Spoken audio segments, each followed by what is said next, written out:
les plaidoiries réquisitions. L'affaire fut mise en délibéré.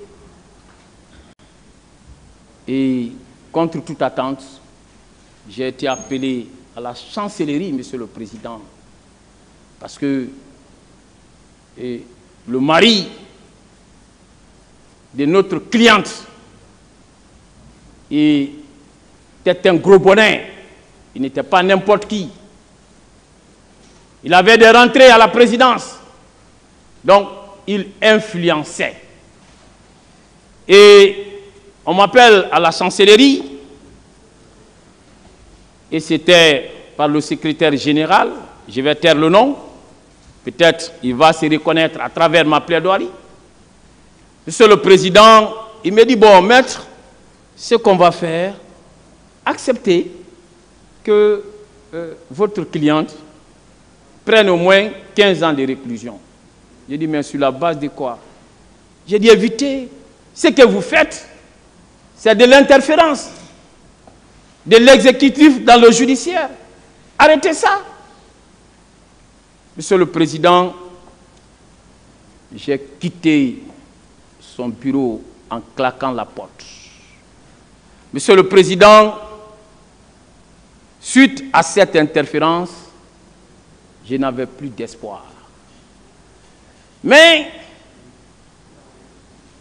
2 jours après, c'est le président Suleiman Ba qui m'appelle, qui dit, Maître Sylla, bonjour. J'ai dit bonjour. Bon, je n'avais pas son numéro. Il dit, ah, c'est le président de la chambre criminelle, Elhadj Suleiman Ba. Il dit, ah, Monsieur le Président, que me vaut l'honneur de votre appel. Il dit, ah, merci là, je voudrais que vous me fassiez parvenir la jurisprudence dont vous avez fait état. J'ai dit, mais Monsieur le Président, vous savez que j'ai parlé de beaucoup de jurisprudences, aussi bien des jurisprudences guinéennes qu'étrangères. Il dit non, je parle de la jurisprudence concernant l'attaque du domicile du professeur Alpha Condé. J'ai dit, ok, il n'y a pas de problème, je vous ferai parvenir. Il s'agit d'un arrêt très volumineux. Je dois même l'avoir ici, Monsieur le Président, ainsi que l'autre arrêt dont je vous parlais. Alors, je dis tout de suite, c'est la jurisprudence, j'ai dit tout de suite, vous l'aurez. Et toute activité cessante, j'étais au tribunal de Mafanko, de toute activité cessante, je suis allé faire une copie et je suis venu lui remettre. Monsieur le Président, cela a suscité en moi l'espoir qui était perdu. Mais je vous jure, et l'arrêt est là, la chambre criminelle, en statuant sur appel, a ordonné l'acquittement. A ordonné l'acquittement de cette vieille dame parce que tout simplement les déclarations sur la base desquelles elle avait été condamnée par les premiers juges, ces déclarations avaient été faites hors de toute assistance d'avocat. Vous, connaissant, respectueux de la légalité, au même titre que ces éminents magistrats, je suis convaincu que vous ferez une meilleure application de cette disposition légale. Monsieur le Président, c'est pour vous dire que les dites déclarations ne saurait prospérer. Je poursuis, cette fois-ci en m'intéressant au procès verbal d'audition des parties civiles en date du 26 mai 2010. Monsieur le Président, vous comprendrez que ce procès verbal, pour deux raisons majeures, ne saurait être considéré comme un élément de preuve. Il s'agit d'un procès verbal qui émane, qui contient, disons, des déclarations qui émanent d'une partie civile. Ce monsieur s'est constitué partie civile. Ce monsieur le Président, porte des accusations. Et vous le savez mieux que moi, que quiconque porte des accusations a la charge de la preuve de ces accusations. Donc, en tant que partie civile, il a l'obligation d'administrer la preuve de ces accusations portées contre mon commandant. Donc, sur le plan juridique, sur le plan légal, alors les accusations contenues dans son procès verbal ne peuvent prospérer. Mais aussi sur le plan logique, et je vais lire avec vous le contenu de son procès verbal. Vous vous rendrez compte que ces déclarations sont truffées de contre-vérités et d'incohérences, et vous vous rendrez compte que c'est une partie civile qui avait parlé sous l'effet de la passion et de la haine. Monsieur le Président, dans son procès verbal, il y a une question qui lui a été posée. La question est la suivante. Quelle a été la durée des tirs? Réponse, M. Mamadi Condé répond, les tirs ont duré de 11h à 14h. Page 4 de ce procès verbal. Mais, Monsieur le Président, ça c'est une contre-vérité. Les tirs, d'après les déclarations des victimes elles-mêmes, d'après les déclarations des témoins, les tirs au stade n'ont commencé qu'à partir de 13h. C'était après 13h. Monsieur le Président, lorsque celui qui prétend partie civile vient devant les magistrats instructeurs tenir des contre-vérités, peut-on lui accorder un crédit? J'ai dit non, Monsieur le Président. Ensuite, il y a une autre question qui lui a été posée, et vous comprendrez qu'à travers même la chronologie que lui-même décrit, qu'il est aussi complètement passé à côté et que ce qu'il dit n'est ni plus ni moins que de la contre-vérité. Question, quelle a été la suite des événements? Réponse de M. Mamadi Condé.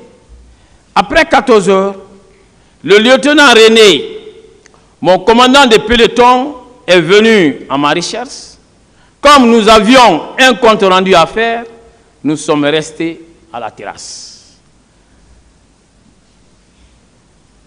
À 15 heures, le commandant Pivi, qui venait de la ville et qui se dirigeait vers la Bellevue, a observé un arrêt auprès de nous. Il nous a demandé si la situation est calme. Nous l'avons répondu par l'affirmative. Il a continué. Il poursuit 30 minutes après, c'est-à-dire à 15h30. C'est un monsieur habillé en demi-saison avec l'indigo de cette bande, armé d'un PMAK, qui s'est présenté devant nous à bord d'un pick-up. Il s'est exprimé en ces termes. Le président est parti me réveiller. J'ai dormi encore parce qu'on est arrivé tard de la baie. Il m'a traité de bâtard, de maudit, de malhonnête, en disant comment les leaders cultes politiques peuvent me braver au stade du 28 septembre alors que toi, tu es couché sur ton cul. Maintenant, j'irai moi-même régler leur compte là-bas. C'est en ce moment que j'ai dit de ne pas venir au stade. Excellence, Monsieur le Président de la République, je viendrai moi-même régler leur compte au stade. Pour confirmer ses propos, il nous a montré le pick-up qui dit être celui du président. C'est en ce moment que mon commandant de peloton m'a dit à l'oreille que c'est lui, Toumba, l'aide de camp du président de la République, page 4, Monsieur le Président. Vous voyez, il dit 30 minutes plus tard, donc à 15h30, Monsieur le Président, quelle victime dans ces procès? Quel témoin dans ces procès a parlé de la présence de mon commandant à l'esplanade après qu'il ait eu à sauver les leaders? Qui? Personne, Monsieur le Président. Personne. Il n'y a que lui qui parle de cela. Monsieur le Président, il dit que le président allait réveiller mon commandant. Le président Dadis ne l'a jamais dit ici. Qu'il allait réveiller le commandant pendant qu'il dormait. Au contraire, mon commandant a été réveillé par les éléments de la garde parallèle. Par contre, mon commandant a été appelé par le président, par l'intermédiaire de M. Marcel Guilavogui. Donc, comme vous le voyez, ça ne peut pas tenir. Et puis, il dit qu'il s'est rendu là-bas dans un pick-up du président. Mais, Monsieur le Président, mon commandant, M. Poliomba, l'a relevé. Il n'a jamais eu de véhicule de commandement. Il avait sa Jeep, Monsieur le Président. Et puis, il n'a jamais été établi ici que le président Dadis lui donnait son véhicule de commandement. Un président de la République remet son véhicule de commandement à un aide de camp qui n'était même plus dans ses bonnes grâces. Alors, vous voyez que même logiquement, c'est que ce monsieur dit ne tient pas. Et vous verrez que il s'agit d'une partie civile très prétentieuse. Et la suite de la lecture vous permettra de le relever. Question: quels sont les effets personnels que vous avez perdus lors de ces événements? Réponse: j'ai eu mon véhicule de marque Chrysler climatisé, incendié, mais 3 500 000 et mon ordinateur portable de marque Toshiba soustrait. Question: pouvez-vous évaluer le prix de la voiture et de l'ordinateur? Réponse: j'ai acheté la voiture en 2007 à 75 millions de francs guinéens avec M. Lansei Condé qui réside aux États-Unis. L'ordinateur portable coûte 4 500 000. Question: quelles sont vos prétentions? Réponse: je me constitue partie civile, sollicite le remboursement intégral de mes biens calcinés et soustraits, en plus du paiement d'1 milliard de francs guinéens à titre de dommages et intérêts. Vous voyez, Monsieur le Président, c'est monsieur prétentieux c'est monsieur qui voudrait profiter de ces situations pour faire fortune, qui voudrait s'enrichir illicitement sur la base des contre-vérités. Alors, de ces procès verbaux, vous ne saurez tirer le moindre élément contre mon commandant, d'autant plus que ces 10 procès verbaux n'ont jamais été discutés contradictoirement ici, en application des dispositions de l'article 497 du Code de procédure pénale. Ces 10 procès verbaux n'ont jamais été discutés contradictoirement ici. Mais c'est à la phase des plaidoiries qu'on nous sort ces procès verbaux. C'est à la phase des plaidoiries, Monsieur le Président, qu'on nous dit que c'est monsieur serait décédé. Mais Monsieur le Président, même ces décès dont il est question, la preuve n'est pas rapportée. Nous savons tous très bien que la preuve du décès d'une personne ne peut être rapportée que par la production d'un extrait d'acte de son décès. Où est l'extrait d'acte de décès de M. Mamadi Condé qui a été produit ici? Et vous savez très bien qu'à cette audience, il y a des parties civiles qui ont été entendues, qui représentent des victimes qui sont décédées. Mais pourquoi personne n'est venu, aucun des héritiers de celui qui est prétendument décédé n'est venu le représenter ici, Monsieur le Président? Pourquoi?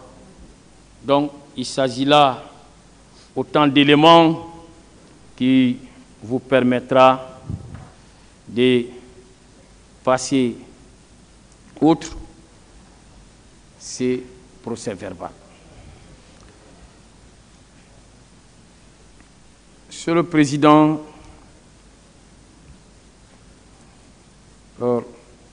j'ai suivi et je n'en revenais pas lorsqu'un confrère vous demandait de n'accorder aucune circonstance atténuante et trouvait même que la peine maximale prévue par le Code pénal, la réclusion criminelle à perpétuité, serait même insuffisante. Ses confrères, certainement, est un partisan de la peine de mort. Certainement, ses confrères, en tant que militants de la peine de mort, veut même que vous appliquiez la peine de mort sans aucune base légale. Mais, Monsieur le Président, nous sommes dans le procès pénal. Dans le procès pénal, les rôles sont bien répartis. La partie civile ne peut solliciter que la réparation des préjudices résultant de la commission de l'infraction, ne peut demander que l'allocation des dommages et intérêts. La partie civile n'est pas là pour requérir la réquisition de la peine applicable et du ressort du ministère public, Monsieur le Président. Donc, je suis convaincu que ses confrères est allé trop loin et il s'est adjugé un rôle qui n'est pas le sien. Monsieur le Président,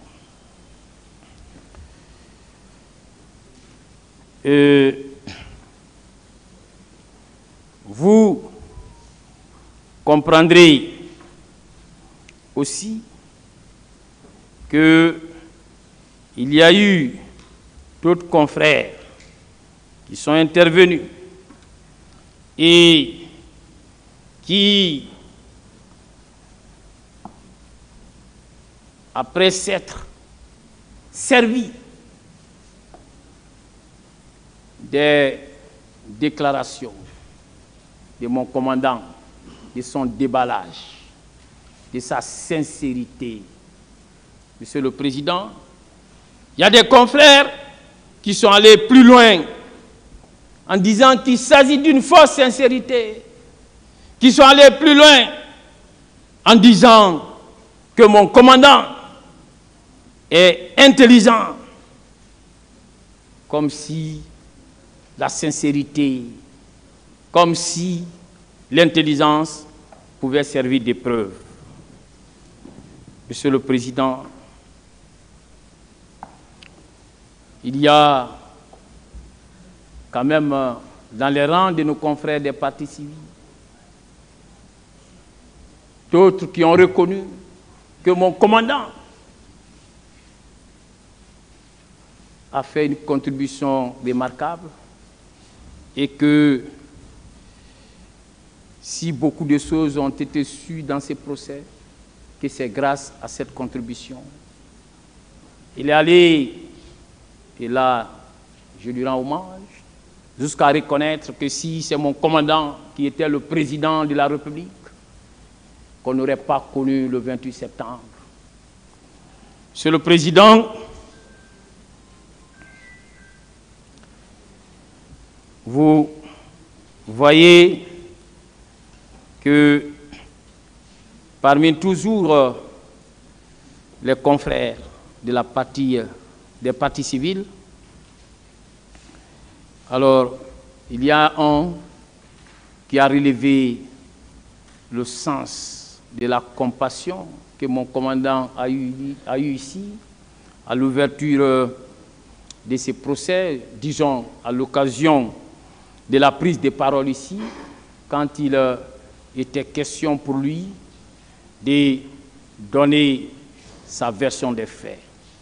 Donc, ce confrère-là l'a relevé. C'est un confrère étranger. Et, Monsieur le Président, cela même prouve le caractère international de ces procès. Parce que des confrères étrangers ont plaidé ici. Et tout cela en l'honneur de la République de Guinée. Le même confrère étranger a poursuivi en vous demandant de rendre la justice qui honore la justice et les victimes et de condamner les responsables. Monsieur le Président, je suis d'accord avec ses confrères que vous devez rendre justice. La justice, pas qui honore que les victimes, mais la justice qui honore toutes les parties à ces procès, parce que vous êtes là pour toutes les parties et non pour une partie des parties à ces procès. Monsieur le Président, comme vous le voyez, on s'attaque, et à tort, à l'intelligence de mon commandant. Comme si l'intelligence pouvait être un problème. Monsieur le Président, n'est-ce pas, c'est l'intelligence qui nous diffère des animaux. Le fait d'avoir une intelligence, on ne doit pas incriminer cela comme un élément de preuve. Ses confrères oublient, Monsieur le Président, que mon commandant est un brillant universitaire. Ils oublient qu'il a occupé des postes de responsabilité. Il a été toujours chef médecin dans sa carrière avant qu'il ne connaisse ces tristes jours, Monsieur le Président. Donc, l'apanage de l'intelligence, ce n'est pas seulement du côté des avocats. On peut trouver l'intelligence partout et l'intelligence ne saurait être un élément de culpabilité.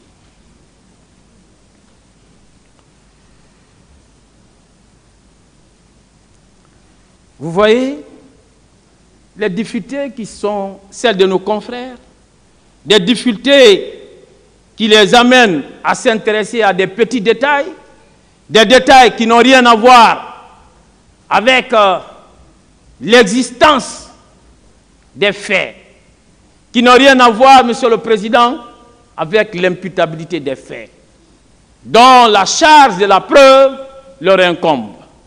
Comprenez ces difficultés et c'est bien cela. Et vous avez compris qu'on est même allé d'imagination en imagination, de supposition en supposition et d'induction en induction. Monsieur le Président, on est allé jusqu'à imaginer même une battue prétendument organisée comme si on était à la chasse. Voyez-vous qu'il y avait eu tellement d'imagination qu'on s'est retrouvé dans des véritables contes dignes des fables de La Fontaine, Monsieur le Président. Est-ce que vous, en tant que magistrat criminel, allez-vous accepter sur la base des contes d'entrer en condamnation, des faits imaginaires, des faits dont la preuve n'a pas été administrée? Je dis non, vous ne le ferez pas. Il y a un autre confrère qui nous a pris ici 2 heures de temps. 2 heures de temps, Monsieur le Président, en train de nous lire rien que des procès-verbaux des victimes. Comme si ces procès-verbaux se suffisaient comme preuve. Monsieur le Président, or, ce confrère sait très bien qu'il a la charge de la preuve des déclarations contenues dans ces procès-verbaux dont il nous a donné lecture ici de façon fastidieuse.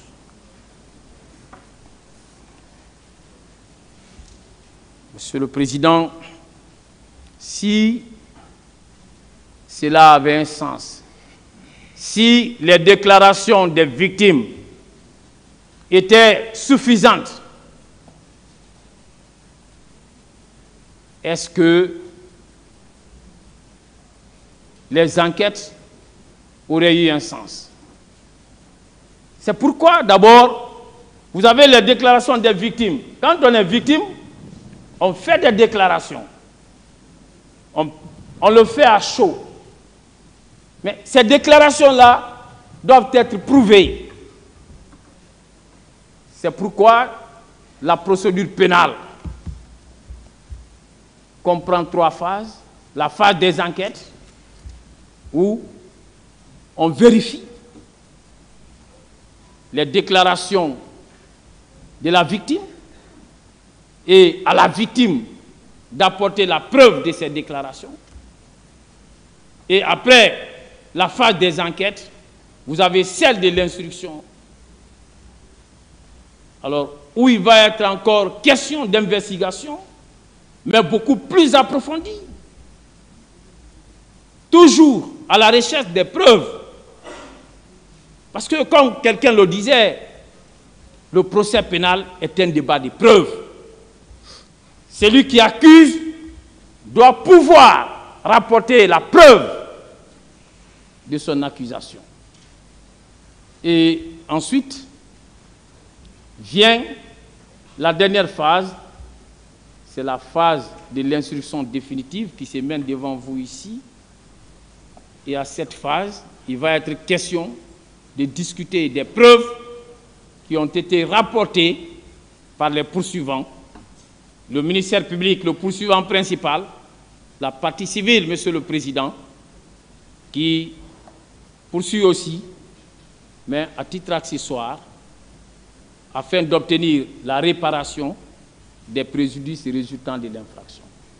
Donc, c'est ce débat de preuves qui se poursuit ici, en application de l'article 497, qui prévoit que les éléments de preuve doivent être discutés, apportés ici et discutés contradictoirement. Mais on ne doit pas se contenter de revenir devant vous ici sur les déclarations qui ont été faites et qui ne sont étayées d'aucune preuve, Monsieur le Président. Donc, qu'il vous plaise de relever que cette démarche n'est pas du tout compatible avec le procès pénal qui est un débat de preuves. Heureusement qu'en tant que magistrat aguerri, vous le savez mieux que nous.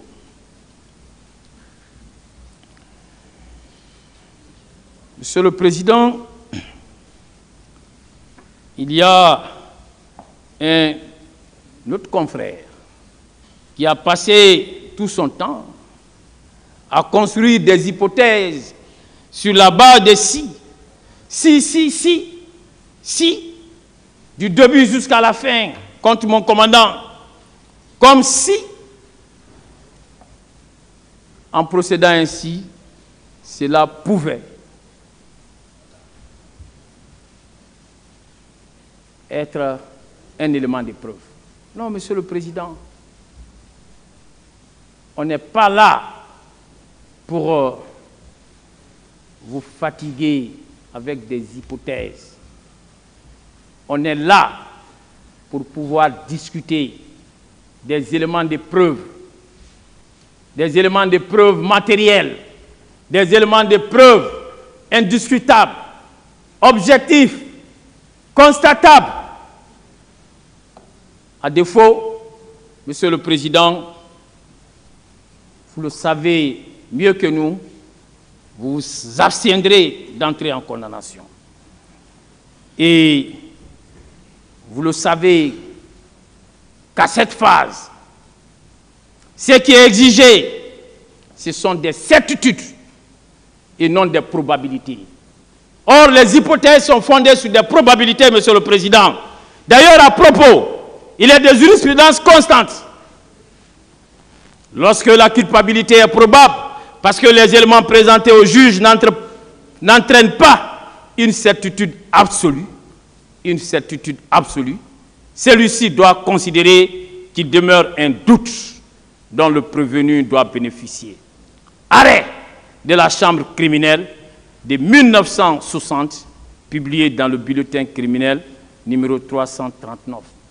Il s'agit là d'une jurisprudence constante, d'une jurisprudence vieille, d'une jurisprudence, Monsieur le Président, qui n'a pas bougé et dont les lignes sont restées intactes durant des années et des années. Figées, Monsieur le Président, comme les écritures saintes du Coran. Et cette jurisprudence qui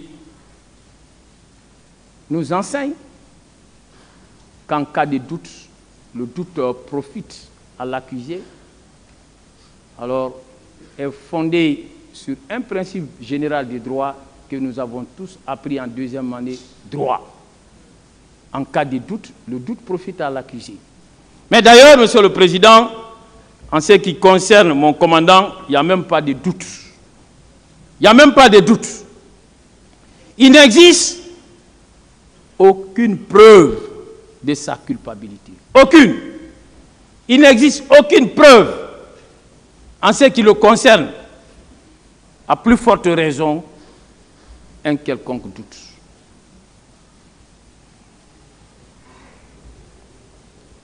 Monsieur le Président, il est évident que, avec ces éléments apportés par les confrères des partis civils, vous ne trouverez absolument rien de nature à asseoir une quelconque décision de condamnation contre mon commandant. Monsieur le Président, et le même confrère, et comme preuve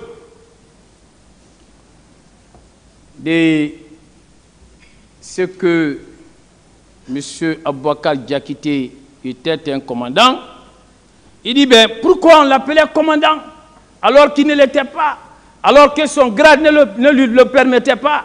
Mais, Monsieur le Président, nous passons le plus clair de notre temps, le plus beau de notre temps, à appeler des substituts procureurs, Monsieur le Président, à appeler des substituts généraux procureurs. Mais est-ce que pour autant, cela veut dire que ceux-ci sont des procureurs? Et nous le faisons en dehors de tout acte de nomination en cette qualité. Mais, Monsieur le Président, et cela n'est ni plus ni moins que l'expression d'une marque de courtoisie. C'est l'expression d'une marque de courtoisie. Tout cela prouve à suffisance l'embarras qui est celui des confrères des partis civils, qui manquent de preuves, qui, en désespoir de cause, font feu de tout bois, en s'accrochant à des détails aussi inutiles qu'ennuyeux, Monsieur le Président, et qui ne seraient servis de preuves. Alors, Monsieur le Président, on dit au commandant qu'il est sincère, mais que sa sincérité serait fausse.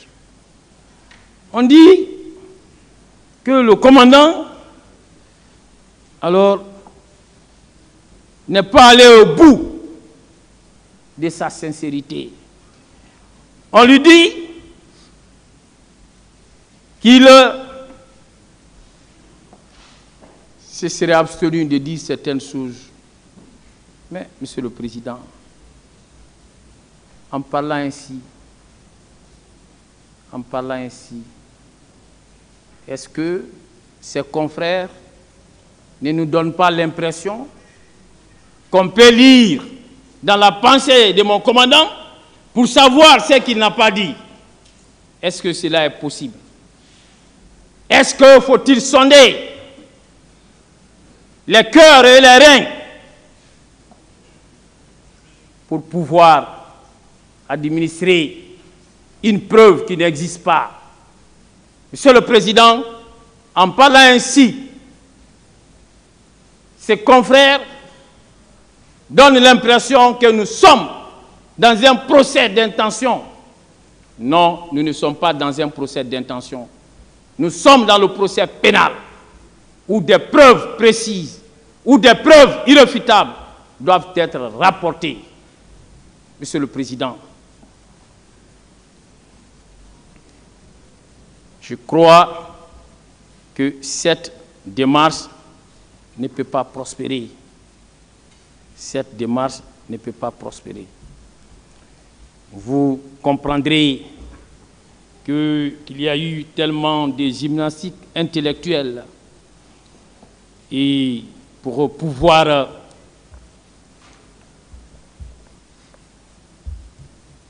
trouver à tout prix la solution aux difficultés des preuves en ce qui concerne la culpabilité de mon commandant dans cette affaire, en ce qui concerne son innocence.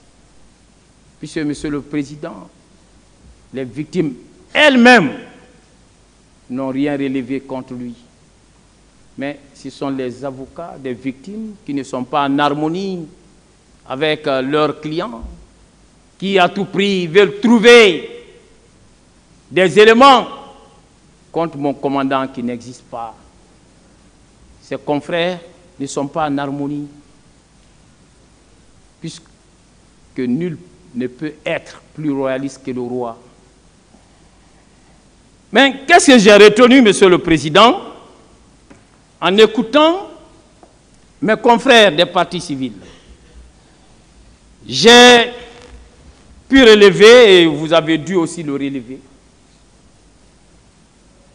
que les confrères qui sont intervenus, leur plaidoirie permettent de les classer en 3 catégories. Première catégorie, Monsieur le Président, des confrères ayant plaidé contre mon commandant.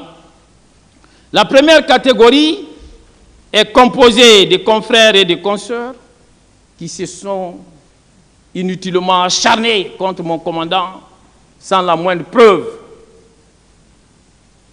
comme en font foi les démonstrations que je viens de faire. Monsieur le Président, ses confrères, en agissant ainsi, ne sont pas en harmonie avec les déclarations de leurs propres clients. Et ce faisant, Monsieur le Président, vous comprendrez que rien ne peut être retenu de tout ce qu'ils ont proposé ici. La deuxième catégorie des confrères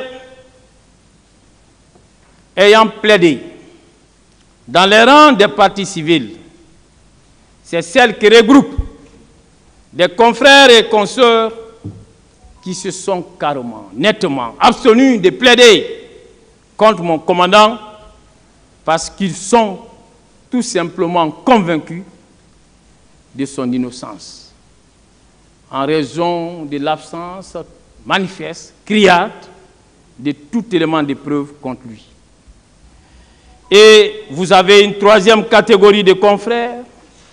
D'ailleurs, cette dernière catégorie de confrères n'est constituée que d'un seul qui a refusé de se mettre en mal avec sa conscience, qui a refusé de se compromettre, qui, convaincu de l'innocence de mon commandant, cet avocat brillant, Maître Alseni Aïssata Diallo, a plaidé sans gêne l'innocence de mon commandant et a sollicité son acquittement.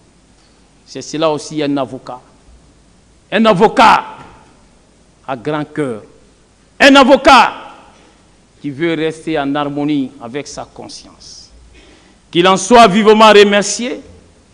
Nous saluons mon commandant et sa défense, son honnêteté intellectuelle, qui fera date, qui fera tasse d'huile, Monsieur le Président, qui fera jurisprudence.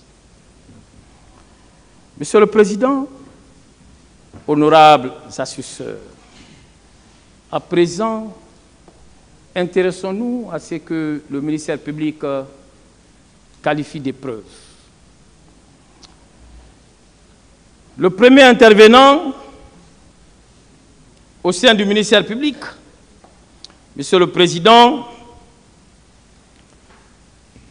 alors, a passé tout son temps à prendre des déclarations des accusés et à se servir de celles des victimes pour réfuter les déclarations des accusés.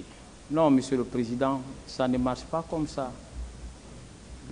Puisqu'il est clair que les déclarations des victimes ne sont pas des éléments de preuve. Il est clair que le ministère public, qui ne l'ignore pas, est astreint, au même titre que la partie civile, à l'obligation d'administrer la preuve qu'il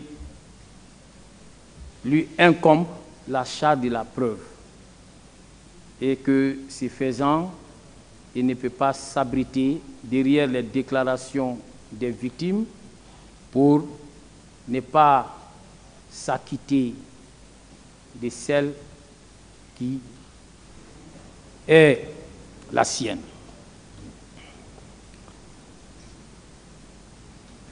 Monsieur le Président, le même représentant du ministère public, comme preuve, il fait état des déclarations de M. Blaise Gomou, lesquelles déclarations, Monsieur le Président, ont déjà été mises à nu. J'en ai parlé et je ne reviendrai plus sur ça, parce que tout ce qu'il a été dit, tout cela a été désapprouvé par les déclarations des victimes et par celles des témoins. Donc, j'ai eu l'impression que le représentant du ministère public n'a pas suivi le débat par rapport à cette question. Il a même parlé d'une dame que je vais appeler HC, parce que cette dame-là, Monsieur le Président, elle a été entendue à huis clos pour le respect de sa dignité. Elle a été entendue 2 fois. C'est vrai, et cette dame, Monsieur le Président, et en ce qui la concerne, elle a été entendue à 2 reprises. Pour la première fois, lorsqu'elle a été entendue, elle a accusé mon commandant dans les mêmes termes que M. Blaise Gomou. Ça, c'était lors de son premier passage ici à huis clos. Mais à l'occasion de son second passage, elle s'est rétractée, elle s'est ravisée. Je ne sais pas si le représentant du ministère public était là en ce moment. Des questions lui ont été posées. À cette phase, elle a dit clairement qu'elle a vu Toumba avec des éléments qui tiraient, et puisque Toumba était à côté de ces éléments, elle en a déduit que Toumba était avec eux. Je lui ai posé la question de savoir, est-ce que vous avez vu Toumba lui-même tirer? Elle a dit non. Donc, cette dame a été claire, Monsieur le Président, et elle a dit qu'elle n'a vu mon commandant commettre aucune des infractions qui lui sont reprochées.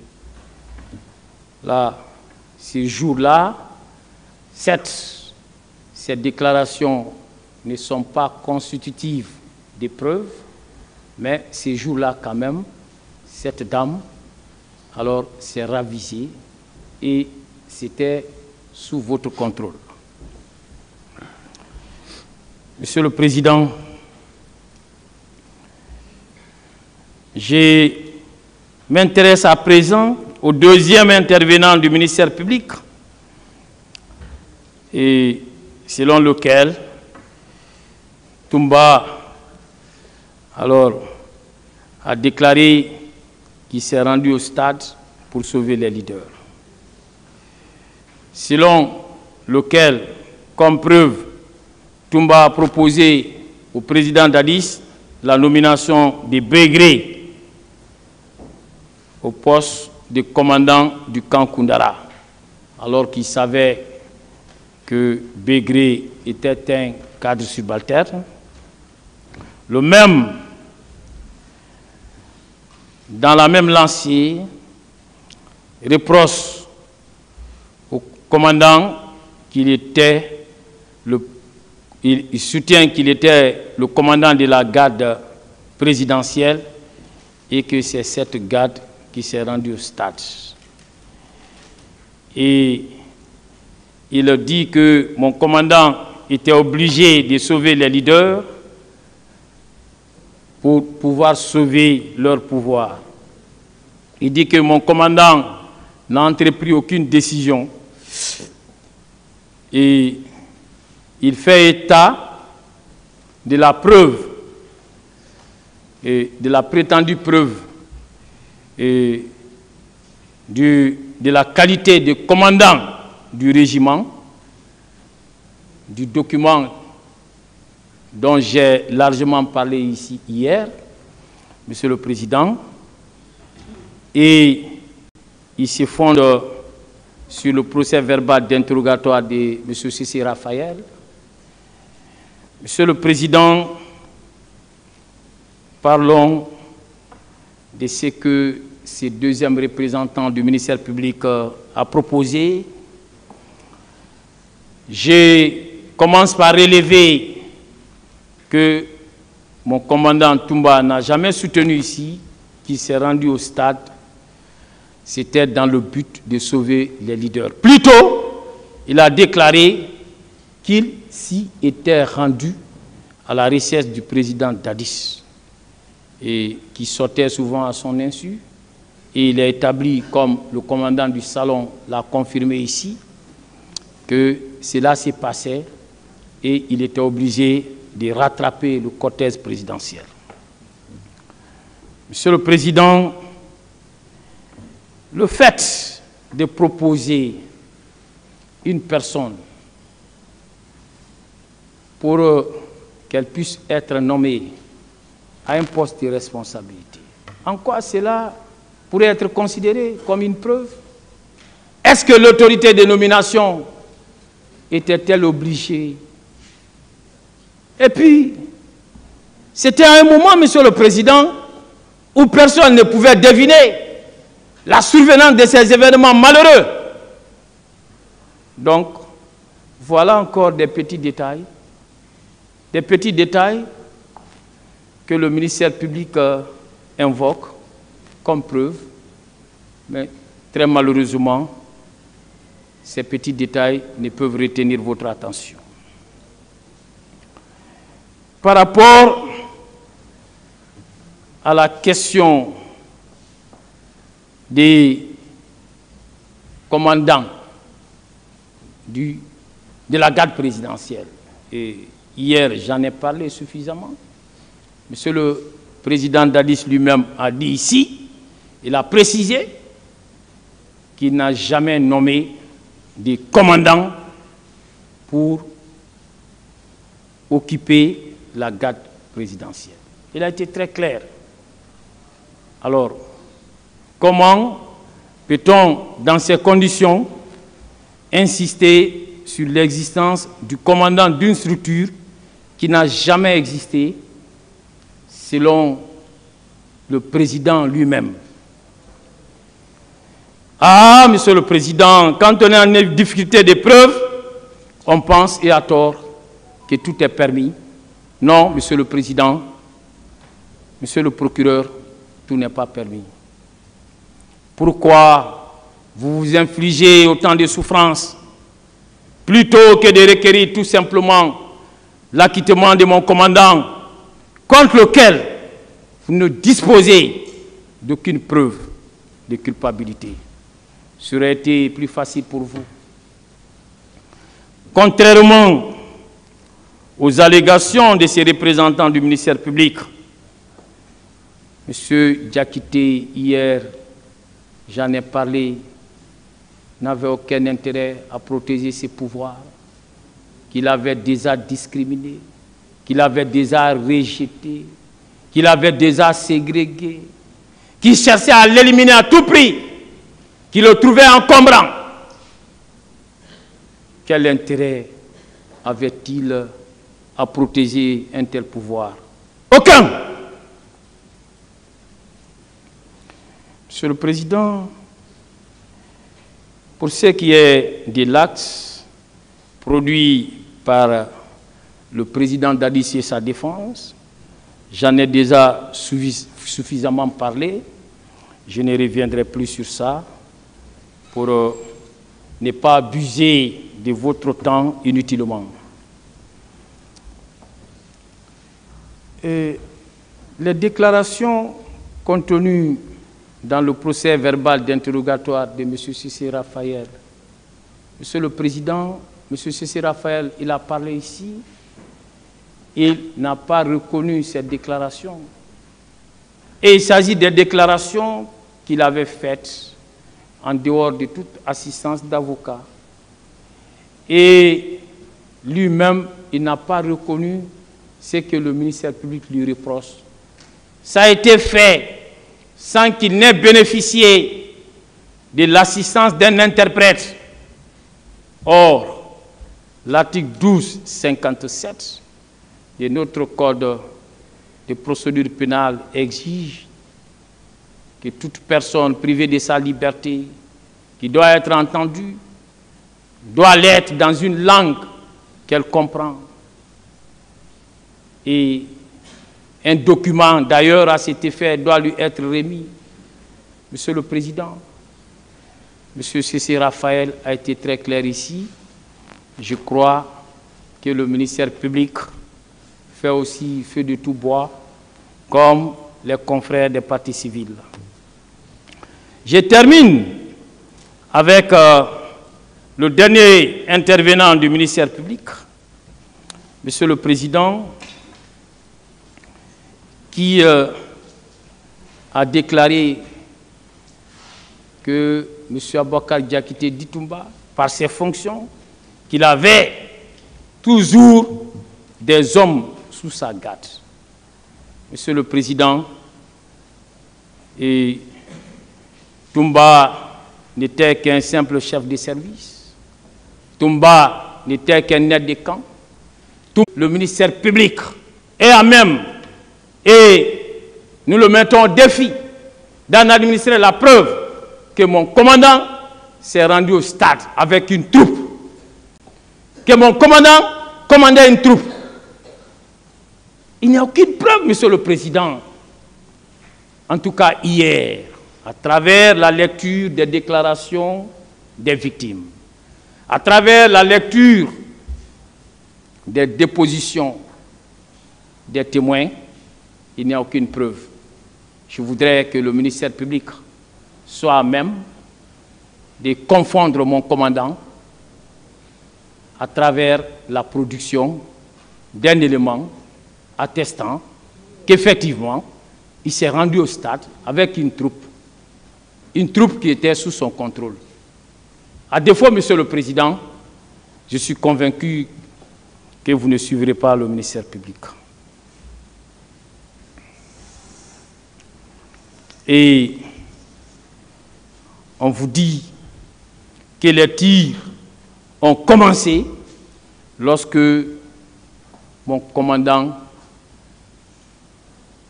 aurait fait son apparition. Mais, Monsieur le Président, ces moyens invoqués par le ministère public contre mon commandant est contraire aux déclarations de M. Baouri, qui est intervenu ici, est contraire aux déclarations du général Bafoué, Monsieur le Président. Ces déclarations faites par ces derniers apportent un démenti cinglant à ces accusations infondées du ministère public. Et on va plus loin. Toujours le dernier intervenant parmi les représentants du ministère public. On va plus loin.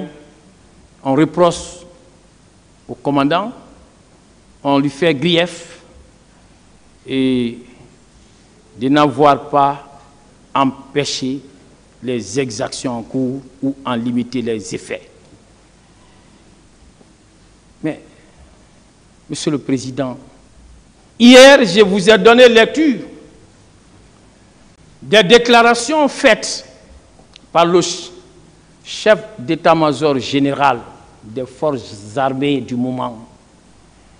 Il a clairement dit que l'armée ne disposait pas de moyens pour pouvoir mettre au respect la population. L'armée, l'ensemble des forces armées, c'est un individu, un particulier,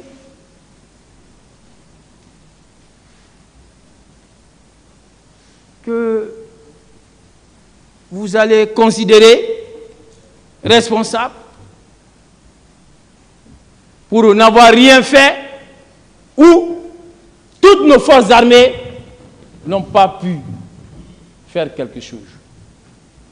Au moins, lui à son actif. Cela est acquis au départ.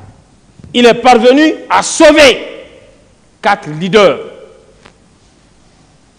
Et en bataillant, en recevant des coups, il est parvenu à les extirper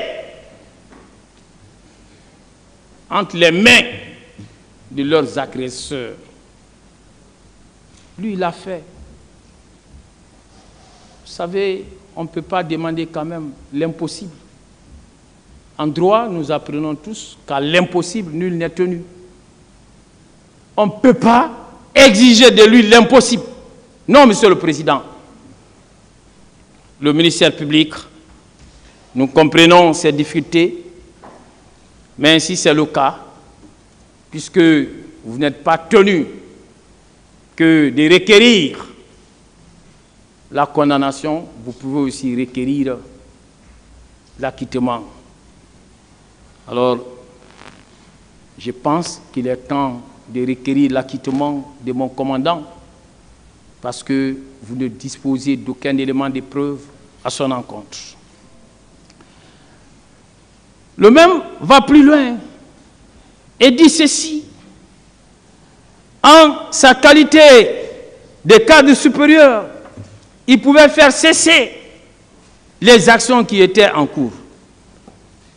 Quelle qualité de cadre supérieur?